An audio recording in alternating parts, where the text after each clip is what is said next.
របៀបមើលមនុស្សចាំទុកខ្លួនឯងកុំប្រាប់អ្នកណាអសោះ 1. អ្នកដែលពូកែអែបអបជាទូទៅល្បិចច្រើនស្មានមិនត្រូវ 2. អ្នកដែលចង់ឲ្យគេសរសើរភាគច្រើនជាមនុស្សមានចិត្តទន់ខ្សោយ 3. មនុស្សដែលមិនចូលចិត្តរំខានគេជាទូទៅក៏មិនចង់ឲ្យគេមករំខានដែរ 4. មនុស្សដែលធ្លាប់ជួបគ្រោះធំក្នុងជីវិតជាមនុស្សមានផ្លូវចិត្តរឹងមាំហើយមិនងាយជឿអ្នកណាទេ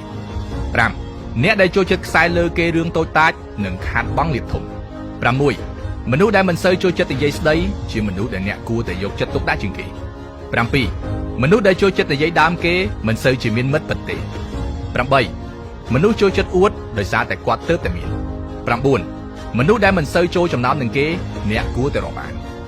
10. មនុស្សដែលចូលចិត្តចេញលុយឲ្យគេមិនមែនគេសម្បូរលុយទេមកពីគេឲ្យតម្លៃអ្នកគិតឲ្យយល់ពាក្យបង្កប់ន័យទាំងអស់នេះ 1. អ្នកអាត្មានិយមណាស់មានន័យថាគេចង់កេងចំណេញលើអ្នកហើយ 2. ចាំខ្ញុំពិចារណាមើលសិនមានន័យថាកុំមករំខានខ្ញុំទៀត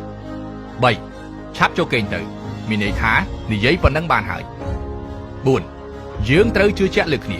មានន័យថាមានអាកំបាំងអ្វីប្រាប់គ្នាអស់មក 5. អ្នកជាមនុស្សល្អមានន័យថាយើងមិនស័ក្តិសមគ្នាទេ 6. ការងារបង្រៀនមនុស្សមានន័យថាគេបោកអ្នកប្រើហើយ 7. ក្រោយពេលសម្ភាសគេឲ្យរងចាំចម្លើយមានន័យថារកការងារផ្សេងធ្វើទៅ 8. គេបង្រៀនអ្នកពីរបៀបរកលុយមានន័យថាគេចង់បានលុយអ្នក